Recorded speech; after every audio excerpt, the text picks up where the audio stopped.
It's 10 o'clock. This is Sky News at 10, our top story. Searching for survivors, the British tech entrepreneur Mike Lynch and his daughter are among the missing after a super yacht sinks off the coast of Sicily.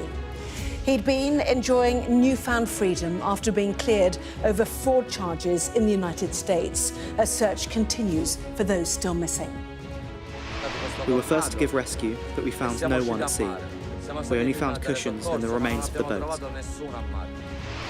Also tonight, emergency measures to prevent overcrowding in prisons as more people are sentenced over this month's riots. I'm Mark Austin in Chicago, where the Democratic National Convention is getting underway. Kamala Harris is set to be crowned as the party's presidential candidate, but pro-Palestinian demonstrators are calling on her to take a tougher line on Israel. And all eyes will be on Joe Biden tonight as he makes what will be his farewell convention speech. In the Middle East, America's top diplomat says Israel has accepted a US-backed ceasefire proposal for Gaza. Antony Blinken calls on Hamas to do the same. Plus, a rare blue supermoon lights up the night sky. And we'll take a first look at tomorrow's front pages. That's in our press preview from 10:30 right through to midnight.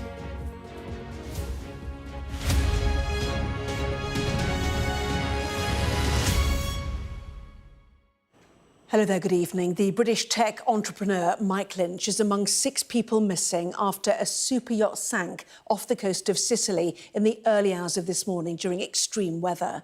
Local reports say his 18-year-old daughter is also missing. It's understood his wife, Angela Baccaris, was one of 15 people rescued. A body has been recovered by the Italian Coast Guard as the search continues for survivors. Our correspondent, Ashna Hiranag, reports now from Sicily. In Sicily, they're searching for survivors. 50 metres beneath these now calm waters are the remains of a super yacht. A luxury vessel which was carrying 22 people when it was hit by extreme weather. Relentless rain and wind battered the north coast of Sicily in the early hours of Monday, causing widespread damage on the land and proving fatal at sea. Fisherman Fabio was the first to the wreckage. There were 2 sailboats half a mile away from the harbour with their anchors at sea. After 10 minutes, we saw a flare in the sky. We waited about 10 minutes to see the intensity of the tornado and went out to sea. We were first to give rescue, but we found no one at sea. We only found cushions and the remains of the boat. The 56-metre yacht was carrying 12 passengers and 10 crew members when it got into trouble.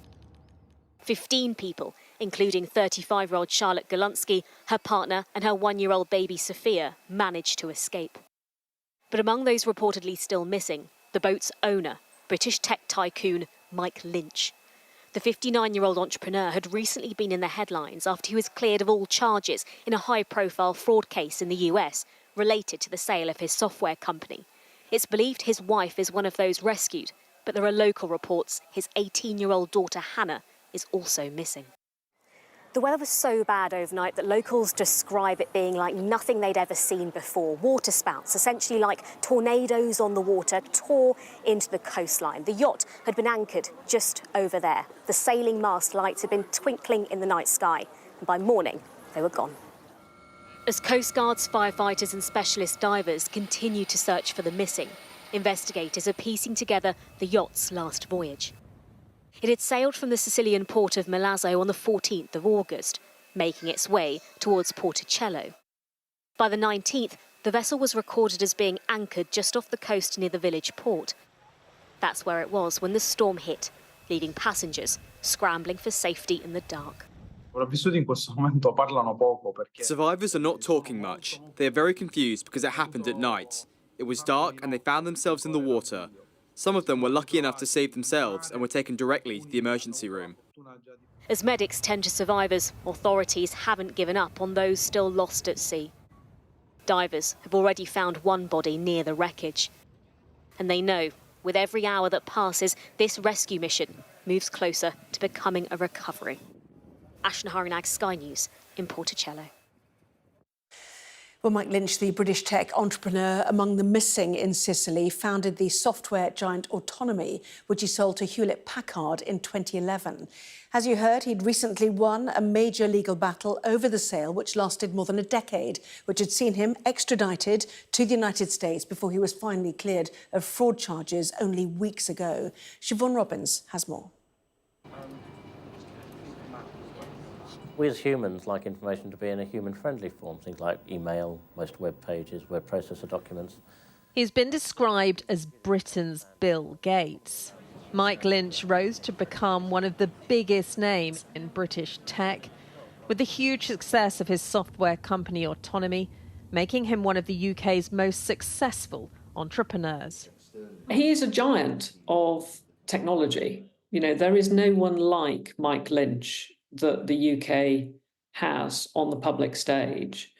And he has, created two very large and very successful tech businesses, which are internationally renowned. Brought up in Essex, the son of an Irish firefighter and nurse, the self-made businessman and father of two, has become renowned in the tech world. But things started to go wrong in 2011 when Mike Lynch sold Autonomy to the American tech giant Hewlett-Packard for $11 billion, earning him an estimated $800 million. The sale led to 13 years of legal woes. HP alleged he and a colleague inflated the value of the company before he sold it, sparking a protracted court battle. As a result, he was extradited to the US for a fraud trial, where he also spent time under house arrest. At that point, it's indescribable the way in which you jump between two universes. Finally, in June this year, he was found not guilty of all of the charges. He kept saying, this is like, I have a second life. I have a new lease on life. I've won my freedom. Now I have to figure out what to do with the rest of my life. And he was just really kind of in a state of shock and real gratitude that he had put this huge case that hung over his head for a decade behind him. But now the sinking of his family yacht in a freak storm in Sicily has sparked fresh tragedy. While his wife has been found, the 59-year-old has not. A father, husband, and tech giant still missing at sea. Siobhan Robbins, Sky News. Well, Ashna joins me now from Porticello in Sicily. An extreme weather event then, Ashna, a terrifying night for the survivors and the fears now about those still missing. Yeah, and that search and rescue work is ongoing. The activity here has ramped up throughout the day, and it continues overnight, as it will be for the next few hours. Whilst motorboats and helicopters search the surface of the water underneath, the focus is for the specialist dive teams. We understand they are concentrating on the shipwreck itself, some 50 metres below this surface. In the last hour, we know that specialist cave divers have also joined in. Of course, they've been hampered by the lack of light now, but they've been putting up floodlights in the hope to make their work so much easier. We've been hearing a bit about Mr. Lynch and his family. It's understood this was meant to be a celebration of his acquittal, but it's understood that those 22 people on board, many of them had been asleep at the time, are woken by this freak weather incident. And the website which talks about this yacht, his yacht, Mr. Lynch's yacht, talks about this 75-metre aluminium sailing mast, which, as I referenced, had been twinkling in the night sky, but by 4:30, 5 o'clock this morning, it was completely submerged in water. That sailing mast, said to be among the tallest in the world, it could have been that had it not been taken in by those freak winds, by that tornado, snapping it, potentially causing it to capsize, which ultimately we now know has taken the life of one person, and 6 others are still missing. Ashna, live for us there on Sicily. Thank you. Now, emergency measures are being brought in to deal with overcrowding in prisons across England as more people are sentenced over recent riots. Operation Early Dawn will see defendants in the north and parts of the Midlands held in police cells until a prison place becomes available. Let's take a closer look then, and the current capacity of the prison system in England and Wales is 89,191. As of Friday, the prison population was 87,893. In the last 3 weeks, more than 1,000 people have been arrested and 677 charged in the wake of the unrest across parts of the UK. And this increase has stretched already limited prison space. The Prison Officers Association said that as of Friday, only 340 spaces were left in the adult male closed estate. This all comes after other emergency measures are set to come into force to free up spaces in prisons. Plans to temporarily cut the proportion of the sentence inmates must serve behind bars were announced last month. It's expected to mean 5,500 people being released in September and October, but does not apply to the most serious offenders. Our communities correspondent Becky Johnson has more. Even before the riots this summer, prisons were already full to breaking point. The immediate influx of hundreds of people jailed or on remand since the widespread violence has tipped the system into emergency measures. Operation Early Dawn means people once charged will be held in police cells and only taken to court when a prison place is free, a sign of how serious the situation is.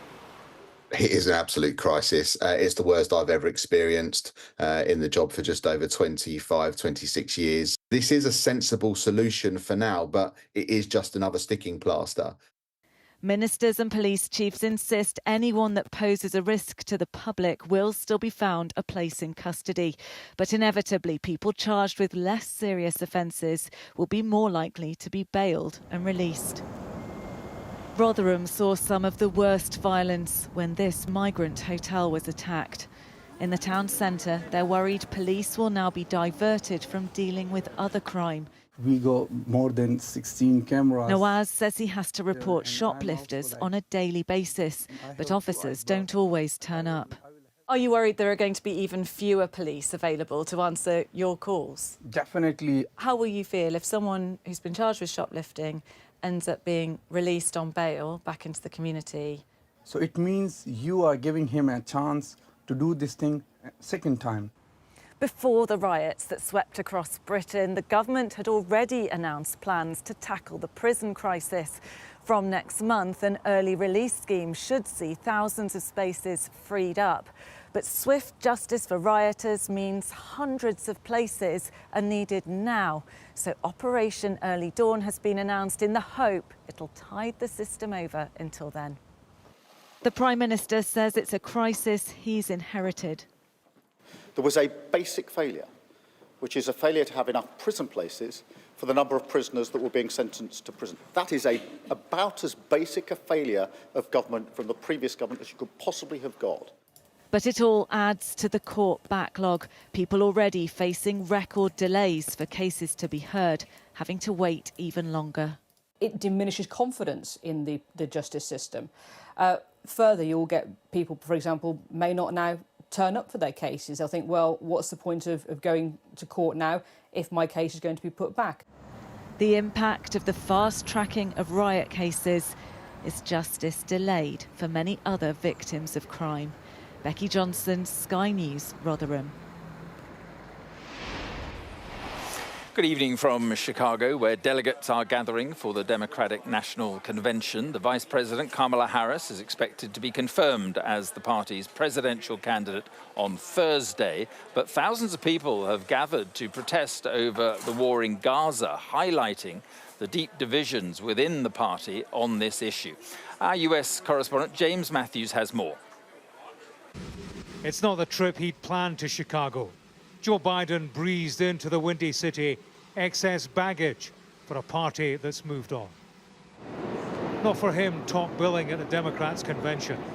Underperformance reduced him to the undercard. Biden's big night, basically, is goodbye. He took an action that was incredibly patriotic for the people. And frankly, that action hasn't been taken since George Washington. That's a pretty auspicious group to be in if you're going to have to select to be in a particular group. And I'm so appreciative of what he did to step aside in order to make space at the wheel for Kamala Harris. Chicago, I can't hear you. Who's streets? The convention theme for the day is For the People. 300 yards from the arena, the people gathered in protest. This was a demonstration several thousand strong against Joe Biden's policy on the Middle East. Does Kamala Harris make a difference? I mean, I think we were just talking about this. She makes a difference for some groups, but I'm afraid that she's going to keep wreaking the same havoc and destruction in Palestine. I don't really think she's going to be a significant difference. She may change her message slightly. These protests have been a feature of the final year of the Biden presidency. That doesn't change with the change in the ticket. The organisers of this say that Kamala Harris is tied to a US policy they argue is complicit in genocide. The Democrats are busy promoting their new presidential nominee. But this is the hard politics that go with the hard sell. The Kamala Harris publicity launch will roll into Chicago for what is a star-studded affair. This city will host celebrity performers and endorsements. Political acts will include the Clintons and the Obamas. A party establishment that turned its back on Joe Biden is turning a helping hand to his successor. On the eve of the convention, the Democrats projected their brand onto Chicago's Trump Tower. He would have preferred the message from New York prosecutors, who've now said they won't oppose his effort to have his sentencing for his conviction delayed until after the election. A boost for Donald Trump as he campaigned in Pennsylvania. Kamala Harris is an economy wrecker and a country destroyer. Crushed our middle class, demolished our border, set the world on fire, and now she wants to be promoted to the job killer in chief. Joe Biden had a walkthrough before an empty auditorium, a rehearsal for the saddest swan song. His party will thank him for his effort in their service and for the biggest service of all, stepping aside. James Matthews, Sky News, Chicago. So what's the current state of play? Kamala Harris is currently leading in 5 of 7 swing states. That's according to the latest polling. And that is in Pennsylvania, Michigan, North Carolina, Wisconsin, and Nevada. Donald Trump is leading in Georgia and Arizona. The sample was taken from likely voters. I'm joined now by our US correspondent, Mark Stone. And Mark, I know you've been to Georgia. We'll hear about that in a second. But Joe Biden, this run-through he's just done, it was quite a bizarre scene. How must he be feeling this evening? Yeah, he thought just a month ago he would be the headline act on Thursday. He thought he was the man, the only person who could beat Donald Trump. His party thought otherwise, and they jettisoned him. And so he's the warm-up. And yeah, you're right. You know, being here in the gods up at the top of this stadium, you get to see the preparations. And we saw Joe Biden. Here he is a few moments ago. Doing a sound check with his wife, the First Lady, and he was asked, is this a bittersweet moment? He said it's a memorable moment. He was asked if he's ready to hand over the baton to Kamala Harris. He said he was, and so he will. And so this week, I think, really is her chance to prove herself. We haven't heard much from her, apart from campaign speeches. She's not done any interviews. As those graphics that you just showed there show, she has more paths to victory than Joe Biden did. It's fascinating how she's upended the race. And it's all about key states like Pennsylvania in the Rust Belt and like Georgia in the Sun Belt, where I've just been. They call it the ground game. Clipboards, posters, hastily printed for the new candidates, and an energetic vibe. But it is on the doorsteps in key swing states like Georgia where it really matters. It's the last unit. Canvassers like Brian and Jeff, 26-year-old male. He's white. who must translate Harris's honeymoon energy into actual votes. Hi. there. We are volunteers for Vice President Kamala Harris. I think this is a conversation we probably don't need to have. I appreciate that. That's fine. You can't win them all. When you knock on a door, you don't know who you're going to talk to. But it's person by person, isn't it? Door by door. You have to. That's how you have to knock on doors. But are they selling continuity Kamala or a fresh candidate, building on Biden's legacy or distinct from it? It is a tricky balance. This election will be all about key demographics and on the basketball court on the edge of Columbus. Just the people Kamala Harris needs to win over. And on this court, at least, she's going to struggle. Who wants to talk about politics? Do you know who you're going to vote for in November? Donald Trump. Yeah? Yes. Why is that? Because he's our best choice. I'm with Trump too. You with Trump too? We with the Trump. Trump real, bro. He don't care what you think about him. He gonna speak his opinion. He gonna tell you what it is. Who are you going to vote for? I ain't voting for nobody. Yeah, I ain't voting for nobody. No, I ain't voting. You're not going to vote at all? No. Watching on, twin brothers. Louis in construction and Rick, a musician. Do you agree? Trump again? With Trump and who running? Huh? Who's running? Trump And who? and Kamala Harris, because Biden stepped aside. Oh, Biden stepped out? Yeah, he stepped out. Probably Trump. Yeah, I'll probably go with Trump. I seen a lot of tax breaks, and just ultimately, my company was running better when he was in office. So many takeaways. It's so often all about the money, tax, the bottom line. But also, many are just not tuned into it all. Not yet, maybe not ever, but of course their vote will still count.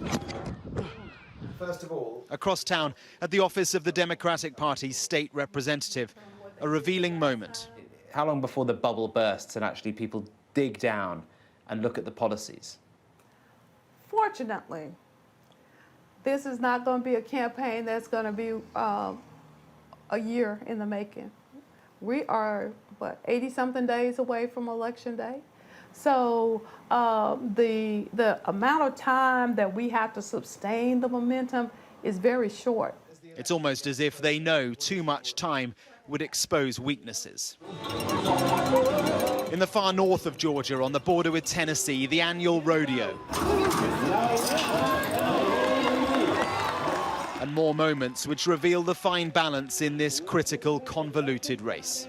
What issues are important to you? Probably the gas prices. The issues going on in Palestine. That's really interesting. It's like the first time that's been brought up here. And do you know who you're going to vote for? I don't know if I feel safe in my hometown saying, but I'm probably going to be voting for Kamala. I think I'm going to vote for Trump. He's rough and ready. Yeah, he is. I'm undecided. That's fascinating. In 3 people, we've found undecided Trump and Kamala, and 3 very different issues. Yeah, but we're all great friends. They are out of the gate now in an election that will be brutal. The balance is fine, the margins are tiny. It's all about the persuadables, and nothing is predictable. Mark Stone, Sky News in Georgia. There we are, the convention centre here beginning to fill up. Don't forget, Joe Biden will be speaking at about 3 o'clock in the morning in the UK, and we will bring that to you live. But for now, let's go back to Anna with the rest of the day's news. Mark, thank you. America's top diplomat is back in the Middle East to press Israel and Hamas to agree a ceasefire. Prime Minister Benjamin Netanyahu is understood to have accepted a bridging proposal which could pave the way to a deal.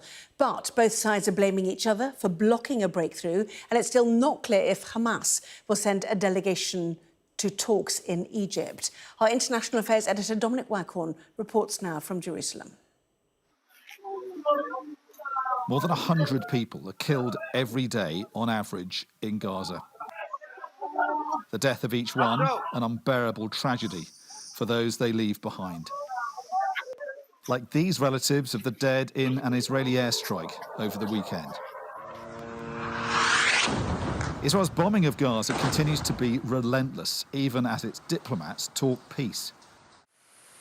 Ending the war is this man's mission. America's top diplomat, Antony Blinken, on his 9th visit to Israel since the conflict began, arriving with a ceasefire plan, warning Israelis time is running out to secure a deal. It's the single best way not only to get the hostages home, to ease the suffering of people in Gaza, it's also the best way to make sure that conflict doesn't spread, that we don't see escalation, that we can actually diffuse some of the pressure points that we see throughout the region. Antony Blinken is being told by his Israeli hosts on this trip that Hamas is dragging its heels. At the bottom line of it, people have to understand it starts with the refusal of Hamas to move forward.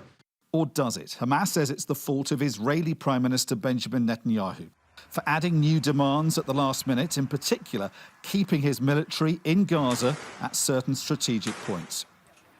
Israel's military leadership has reportedly told its Prime Minister the American ceasefire deal poses no security risks and he should support it. And polls suggest that almost two-thirds of the Israeli public think he should do so as well. Amongst them, of course, the relatives of more than 100 hostages still being held in Gaza.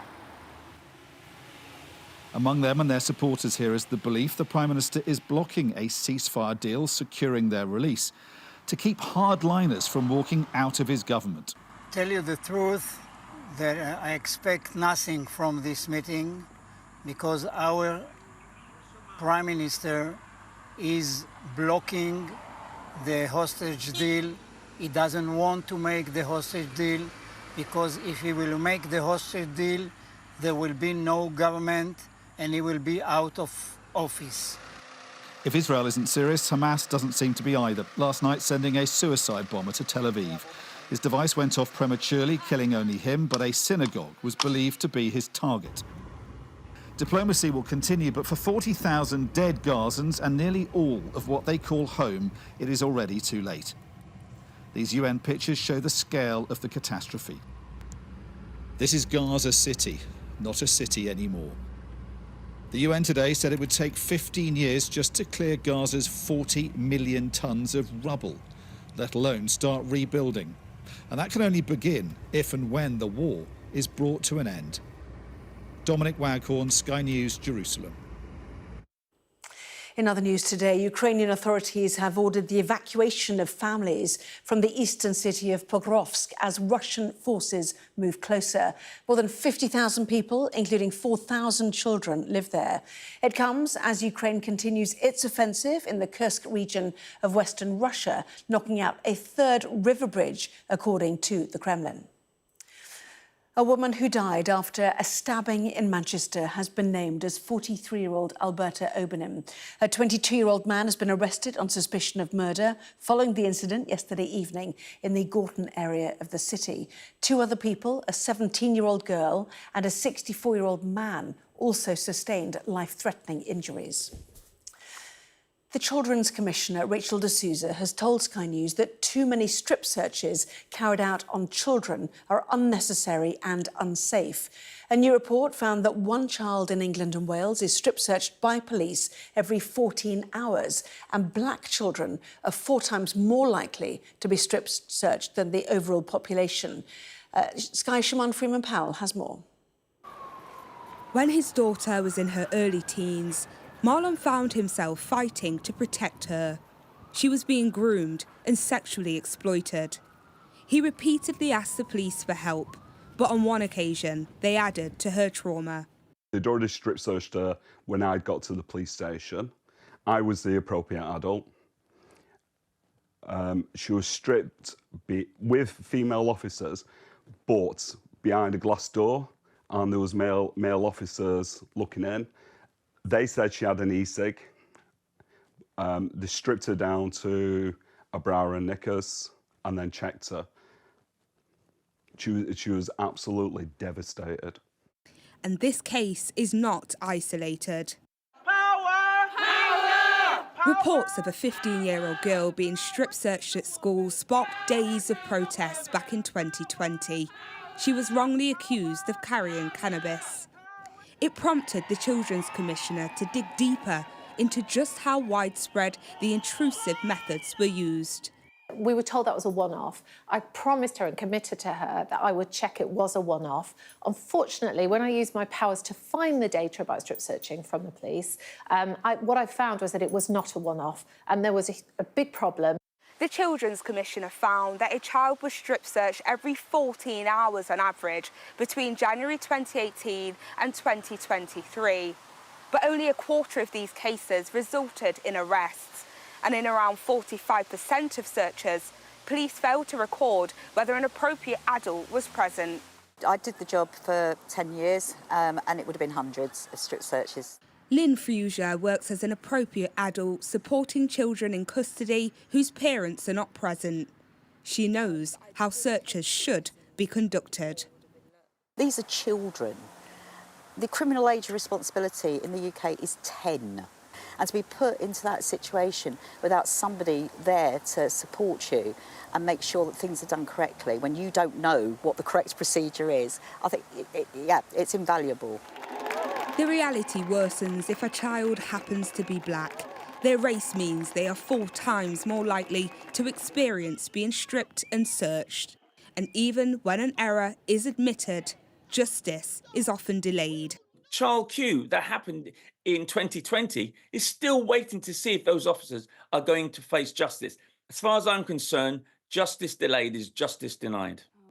The government has committed to introducing new safeguards for strip searching children and will make the presence of an appropriate adult mandatory. Siobhan Freeman-Powell, Sky News. Now let's bring you some pictures from across the world of tonight's rare blue supermoon. It is both a supermoon because it is at the closest point in orbit to Earth and a blue moon because it's part of a series. It's the first of 4 supermoons expected across the next 4 months. Are you following? Blue moons are fairly rare, occurring every 2 to 3 years, hence the saying, once in a blue moon.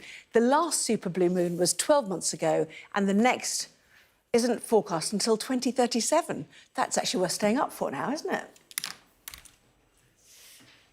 Well, that was Sky News at 10. Coming up, we'll take a first look at tomorrow's newspapers in the press preview tonight, joined by the Daily Mirror columnist Susie Boniface and the former Conservative Special Advisor Anita Boateng. Well, among the stories we'll be discussing, this on the front of the Metro, its headline, Tycoon Missing in Yacht Horror. That and plenty more, of course, when we come back.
Well, this is Sky News. In just a moment, the press preview, a first look at what is on the front pages. First, though, a reminder of our top stories.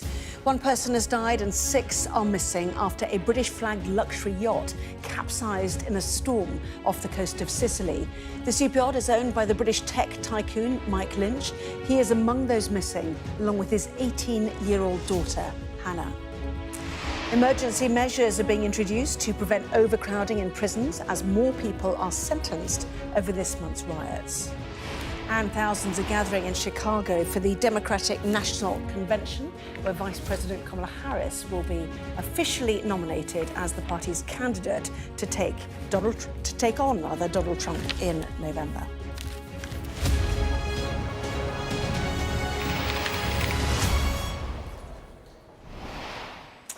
Well, hello there. You're watching the press preview, a first look at what is on the front pages. Time then to see what's making the headlines with the Daily Mirror columnist Susie Boniface and the former Conservative Special Advisor Anita Boateng with us from now until just before midnight. And welcome to both of you.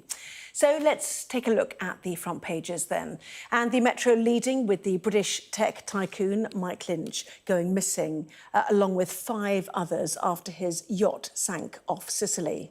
The Guardian's front page also highlights how Mr. Lynch and 5 others are still missing following the disaster in the Mediterranean. The Times describes Mike Lynch as Britain's Bill Gates, calling the yacht sinking a tragedy. The Telegraph reports on the ongoing search for Mr. Lynch and his daughter, saying the group aboard was celebrating the end of his recent high-profile legal battle. The Daily Mirror dedicates its front page to the hero mum who saved her baby's life during the sinking of the yacht. And the Financial Times points out that Mr. Lynch was only acquitted of criminal charges relating to the sale of his software company back in June. Elsewhere, the Eye leads with the government's prison overcrowding plan, saying crime suspects are left homeless under the one-in, one-out policy. The Daily Mail's front page features a royal exclusive claiming the late Queen thought Donald Trump was very rude. And the Daily Star rails against Christmas decorations and festive gifts being seen in shops already in August. Well, don't forget, scan the QR code that you'll see on screen during the programme. You can check out the front pages of tomorrow's newspapers while you listen to our guests. Let's head straight to Susie and Anita. Welcome to both of you. The newspaper is absolutely dominated by this tech tycoon, this extraordinary entrepreneur who's missing in what the Metro and other papers have called a yacht horror, Anita. Yes, I mean, this is a profound tragedy, really, that you've got so many people missing and, possibly feared dead. And so you have this kind of celebration event that was taking place in this huge, ginormous yacht. You can see the images there, just how tall that mast was. It's 246-foot mast that may have been part of what caused this kind of what seems to be a sort of freak, an accident in response to a freak storm that doesn't normally occur in that place at that time of year.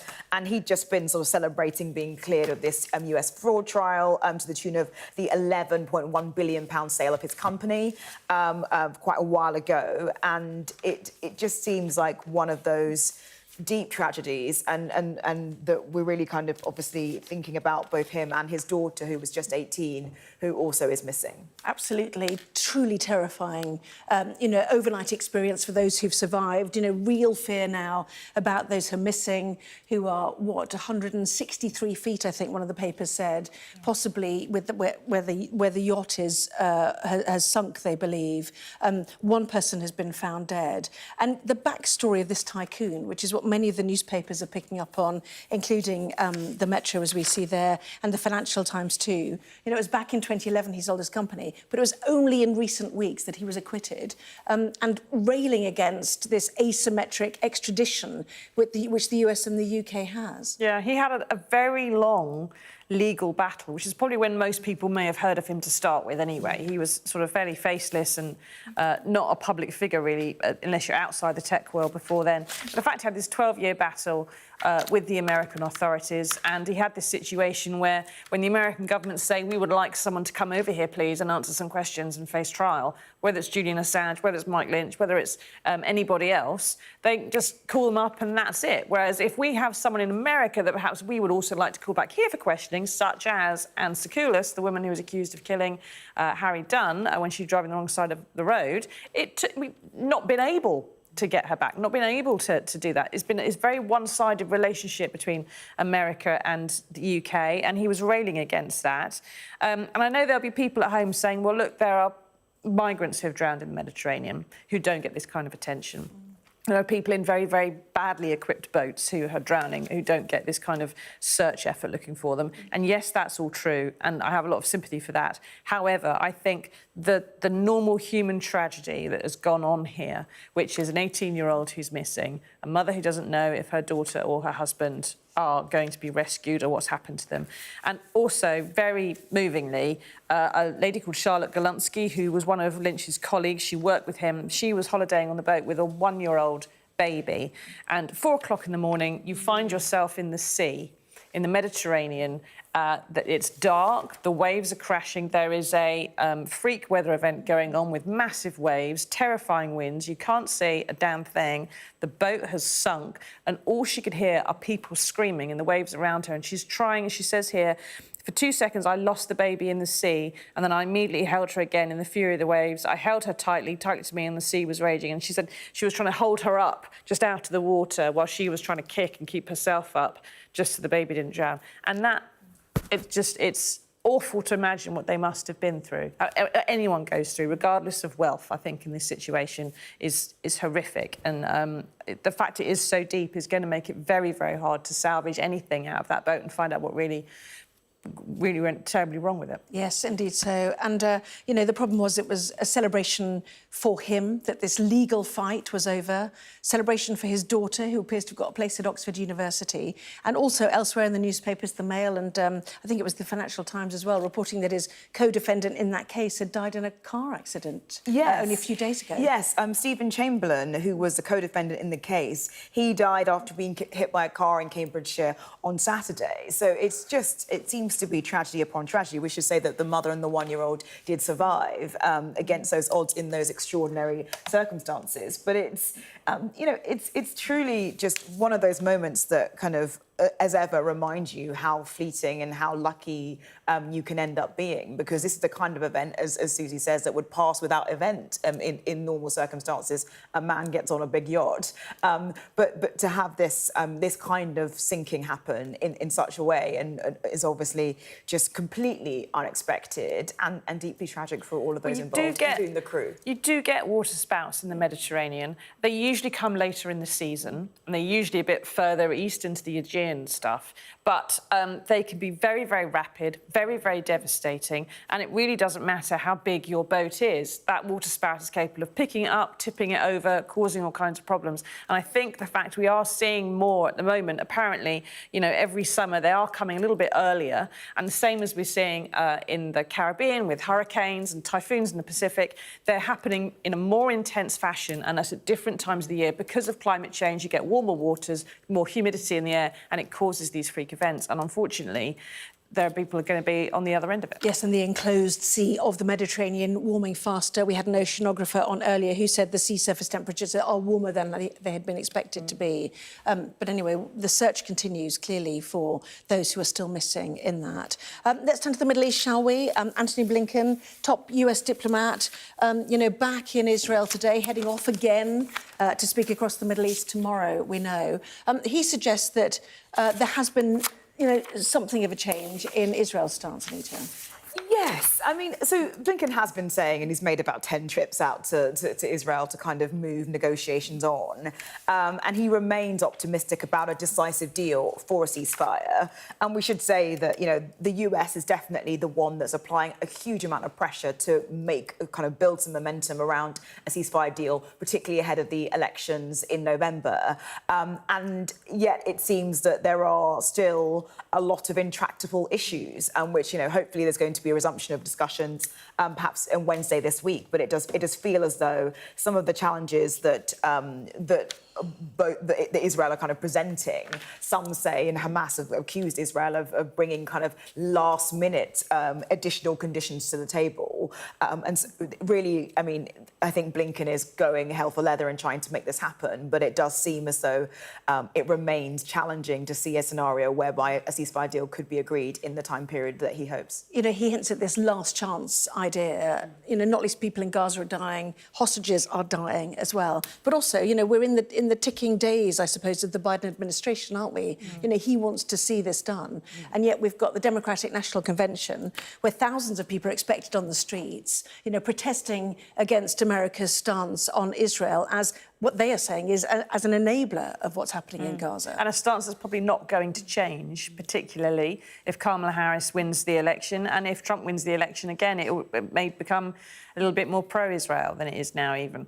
And I think what Blinken's trying to do here is really, he's kind of playing for time. This time last week, we had world leaders warning about the possibility of Iran launching attacks on Israel in retaliation for an assassination that took place on their own territory, and talks about using Hezbollah as proxies to actually undertake some kind of massive ground attack, which was going to be devastating, potentially lead to war in the full all-out war in the Middle East. So these negotiations are the way of stopping that happening, trying to drag people across the line.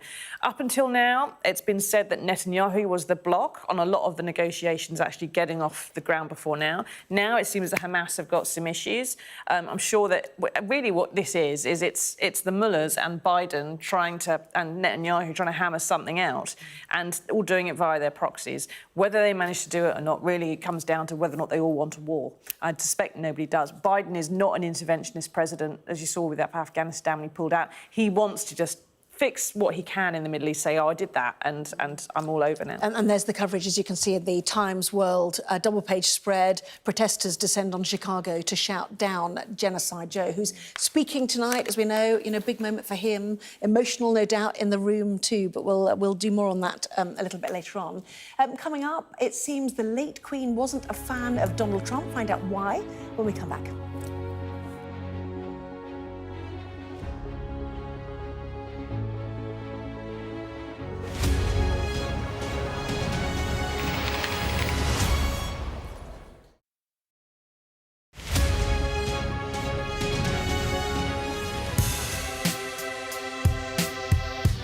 I'm Martin Brunt, and I'm Sky's crime correspondent. My most memorable story was, and still is, the disappearance of Madeleine McCann. Please, please do not hurt her. Please give our little girl back. We aim to be the best and most trusted place for news. For detectives, the first 48 hours after a murder are crucial in the search for clues. The public expects them to find Jill Dando's killer soon. The British detectives are planning to meet forensic experts, academics, and even witch doctors. I remember the grimmest case, the Soham murders of schoolgirls Holly and Jessica. I felt I can't undo what's happened, but I can help explain it. Ian Huntley was arrested and charged within a fortnight of the murders. I've never murdered anyone. I've never raped anyone. What am I in jail for? The parole board has to decide if Bronson needs to be kept locked up for the safety of the public. My biggest challenge was to persuade a jailed diamond thief to answer my letters.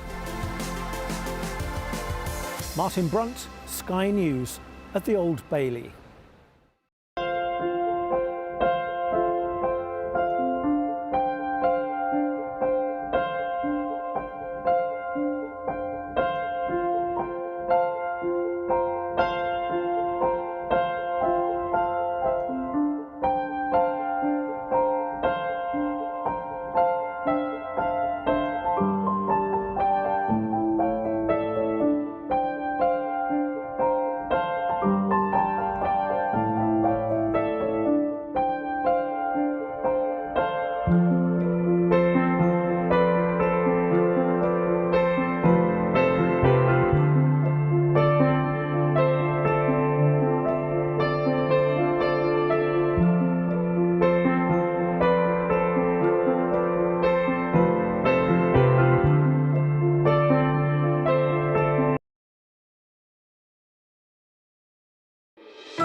Welcome back. You're watching the press preview with me once again, Susie Boniface and Anita Boateng. Welcome back to both of you. Susie, let's go to the eye, shall we? Crime suspects left on streets under one-in, one-out prison crowding plan. You know, why are they left on the streets? I thought they're supposed to be in police cells under this. Well, yes, that's what everyone was hoping, wasn't it? The trouble is, as we saw a few weeks ago, as Labour came in, the Justice Secretary, Shabana Mahmood, came out and said, well, the first thing we're going to do is let out a load of prisoners because the Tories didn't build enough prisons. Of course, Labour didn't build enough prisons either when they were last in power, when the prison population was still increasing. But for the last 14 years, it's been the Tories, and they definitely didn't do anything. It's their fault. That's what she said. And then we get the situation where we have these massive riots, where you've had 1,000 people been arrested, you've had 670-odd that have been charged. You're probably more coming through the process who are going to start being charged, and some of them you're going to need to put them away. And in order for the government to actually stop those riots, the deterrent effect was a big part of getting people off the streets. So having instant, quick and very thorough justice was important. You've got to get some prison sentences, but there's nowhere to put them. And they've literally got to the point now where it's full. And so they're having to start to put suspects that they do arrest, and over the weekend you can usually predict you're going to have so many you'll arrest for certain things in certain places, a certain rate that you're going to do this. The prison cells are full. There's nowhere to put them. When there are lawyers and prison officers now who are warning that what will happen is when a policeman wants to arrest somebody, not necessarily because they're committing a crime right this second, but because during the process of an investigation we now get to the point where we need to arrest you and ask you questions under caution, they can't do it because there's nowhere to put them. People will be rightly asking, when they do a bit of the earlier release scheme, which is coming, who are you letting out to let the rioters in? That's the question people will be asking. Yes, and I mean, I used to be a government advisor in the Ministry of Justice, and this is a really, really complicated area. And the fundamental issue is around remand, so people kind of waiting for their court dates. And the fact that there's been such a huge court backlog exacerbated actually over the summer because of the riots. And I actually think that Starmer's government has taken the right approach of having to be quite swift and quite visible and punchy with the sentencing in order to further deter people who were just sort of up for having a ruckus from actually going onto the streets, has exacerbated this existing problem that's been in existence for quite a long time. The question becomes, how do you get out of this cycle? And are you going to see significant investment into the court system that would allow the remand bulge that's come through? It's really not about sentencing, it's actually about remand to deal with this issue and therefore kind of change the dynamics. So that's the thing that you really need to happen. But I think Labour are finding what the Conservatives find, which is that ultimately when these things happen, the public outcry does need to be responded to. And also, I think there is an important deterrent effect in this particular instance that is quite strong. So, they're finding these things are altogether quite complicated. There's going to be another public backlash if they get to the point where a judge says, well, I'd like to sentence you for what you've just done, but I've just been told by the Crown Prosecution Service that I can't. So you're going to be walking 3 prison places today in this The only thing that would save Keir Starmer's government the embarrassment of that will be the fact there are so few reporters in courts these days, and they don't tend to have court reporters anywhere. As soon as they do start hearing about it, they will be down the magistrates' court and start hearing it. Yeah, quick word on the Queen and Trump making the front page of the Daily Mail. Fascinating. She's a mistress of understatement, isn't she? Apparently Donald Trump was a bit rude. Crikey. I could say other things I could say about certain members of her family. But yes, she did feel that he was apparently, and there's a new book who has some conversations with people. You don't ever say what the Queen has told you, but now that she has passed away, some of it's starting to come out.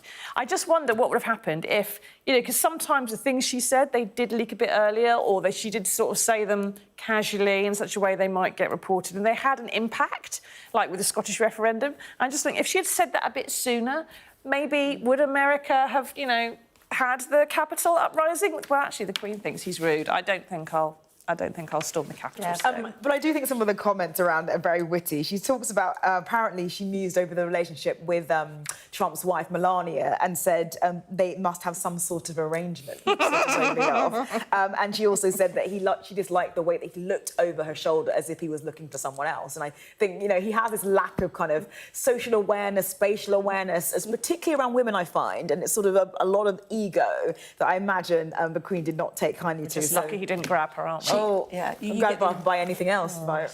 Quick 20 seconds on the road sweeper. Sorry, you haven't got much more time. Oh yes, no, a road sweeper who had never been on holiday anywhere, and so one of his people on his round had a GoFundMe to raise £3,000 for him. Was told he couldn't accept it because the council officials can't accept gifts. So a holiday company has very carefully come up with a competition. Only he can win, and therefore he's now having his holiday. Isn't it great? And his second foreign holiday of his life, and there's great pictures of him enjoying his time in Portugal, which is wonderful. Anita, Susie, thank you both very much indeed. Thank you.